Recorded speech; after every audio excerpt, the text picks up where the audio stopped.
They are writing this story and they are designing this game to specifically please me. I'm convinced of it at this point. I don't know what the other explanation would be. Happenstance? It doesn't seem likely. We just had the Evercold announcement, and now we had patch 7.5. Well, at least the first part of 7.5. I've played it. Let's talk about it. Spoilers ahead. Hello, everybody. It's your boy Jmulls. Are they actually going to pull the trigger? Well, it's complicated. Let's get into it. There's a lot to talk about with this patch, and generally it's really good. By the way, a lot of voice acting, big fan of that. This patch, to me, can be broken down to two key components: aura farming and lore drops. It's like those two things make up the bulk of the MSQ for here. Now, granted, this isn't the final bit of MSQ we're going to get in Dawntrail. We'll get part 2 in September, which will be the final installment of MSQ before Evercold. But like, so much happened here. It's like, yeah, we had the Callidium, fine dungeon. I love the aesthetics of it. I thought the last couple of dungeons had a bit of boss design, but it's like, it's a dungeon. We're not going into this expecting amazing stuff. The trial was like surprisingly cinematic. Haven't done the extreme yet, but the normal mode version, like, my god, what a feast for the eyes. And it's also just really fun. I loved hanging out with Zero and Golbez for a bit. I'm glad we're bringing those characters back. Always kind of figured they were going to. They just put those characters on ice. But I don't know. I was always more of a fan of Zero than I think most people were. But yeah, man, remember that criticism that they got a lot, that it felt like the Warrior of Light wasn't the main character back in 7.0 and it was Wu Clement? Well, that's no longer the case. We are definitely the main character. We had a whole arc where we could use basically like the Asm Trail, like the Bifrost, basically. And I will never be convinced of any other reality than this one. They definitely wanted to call this the Dawn Trail in the localization, but I wonder if they don't want to pull the trigger because of the reception Dawn Trail had, or that's going to be in part 2 and they'll be like, let's call it the Dawn Trail because, dude, it's legit just like a golden path. Lisa Al Gaib. It's so dang good. But also the Halmarud section, when we're on the moon with the Scions,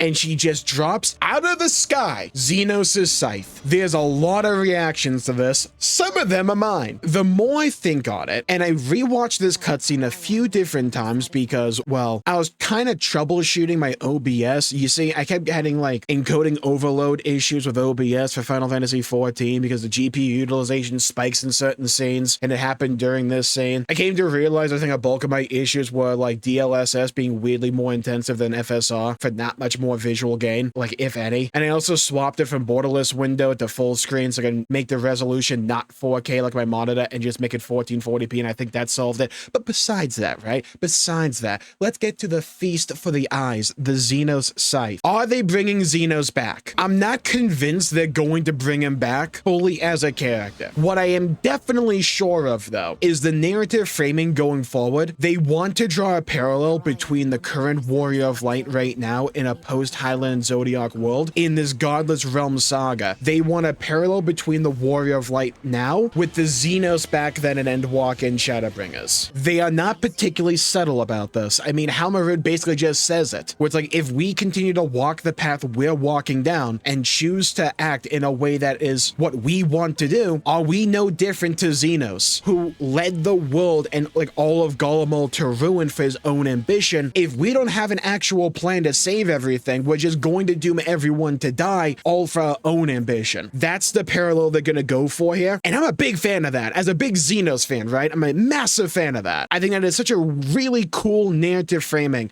and I really want to see how they execute on this, because there's a part of me that's a bit concerned where it's like maybe the takeaway will be, oh, there will be a way for us to save everybody. I don't know. I kind of feel as if it'd be more compelling if we had to allow sacrifices at some point along the line. It entirely depends on the execution, though.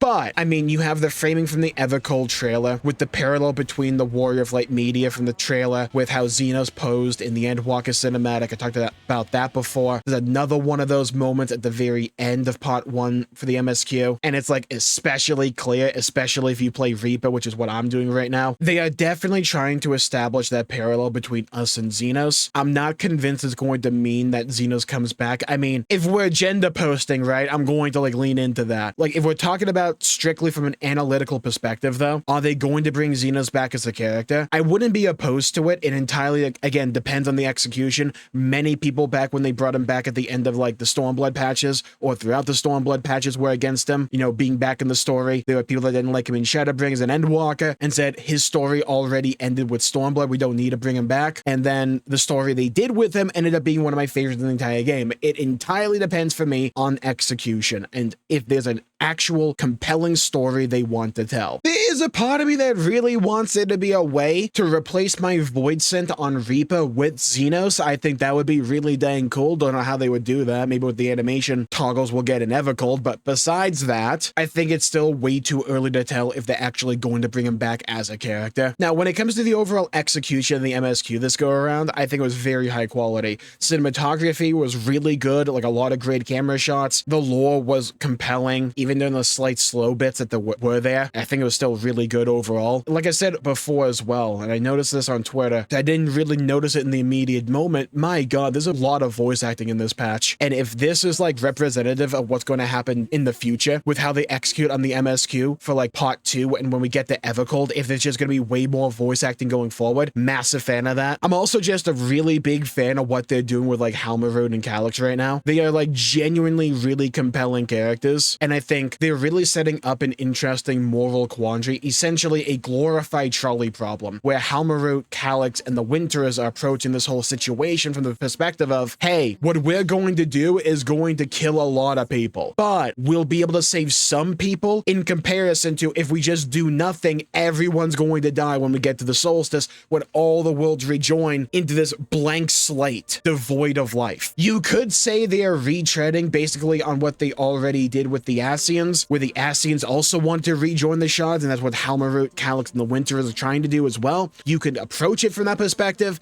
I think here it's connected enough to where it still feels like part of the overall narrative, but the perspective is different in such a way to where I think it makes it different enough. Again, time will tell, but right now with the quality of the storytelling, I have faith in them. I'll probably think on it some more and like make a separate video on Zenos himself overall and like what role he could possibly have going forward, if he's going to have one at all. But just across the board, the MSQ this go around was really dang good, even if it was basically just a bunch of setup. But now let's move on to the Alliance raid. And as someone who hasn't played Final Fantasy XI, why did I feel nostalgic for it? It's like, yeah, the raid itself was really good. I've actually really enjoyed the Alliance raid series this go around. I know it's not everyone's cup of tea, but it's been a highlight for Dawntrail for me. Like, including the story, I don't know why I found the characters like Alxel and like Priest so compelling. They were just kind of fun to have on screen together. And I think the feel of the Alliance raid series overall kind of harkened back to those early days of Final Fantasy XIV for me. And it just had a great sense of adventure overall. And like the personalities that were there with the story, was a big fan of that. I'm really glad we did something with Bakul Jaja as a character overall. Dude became a massive bro. Love his character arc. And like the finale for the Alliance raid series, man, it just kept going. And I know for some people that might be an issue,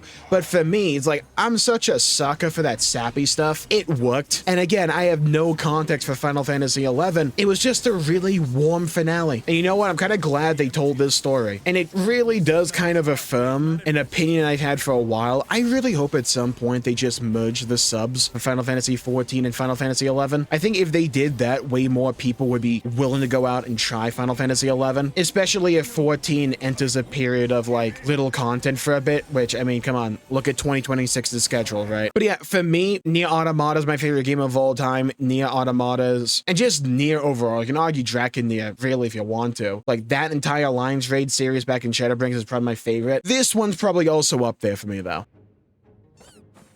Man, they're firing on all cylinders. It's like, I'm still kind of blown away by how compelling the story is right now. It's like, I really enjoyed point 2 and point 3, and I thought point 4 was really good as well. But now with like Evercold's announcement and 7.5, like, my God, man. It's like, we're fully back at this point. I'm so excited for what's going to happen down the line. Here's where you come in, though. Leave a comment down below with your craziest, wildest theories for Evercold in the future of Final Fantasy XIV. Now that we've had the Evercold announcement, announcement, and we've had part 1 of 7.5. I want your craziest, your wildest, your wackiest theories, and I may react to them in a future video. And while you're down there, please leave a like and subscribe. It really helps the channel out and helps support future content, and I greatly appreciate it. And believe me, we have so much more Final Fantasy XIV to talk about going forward. It's gonna be a wild ride. Speaking of theories, though, together on stream, we came up with a few of our own. We may or may not be on the money when it comes to Evercold's entire plot. Time will tell, though, but if you want to find out what I'm talking about, check out this video right here for more. Stay safe, everybody. Have a great day, and I'll see you all next time. Bye-bye, everybody. Until we meet again.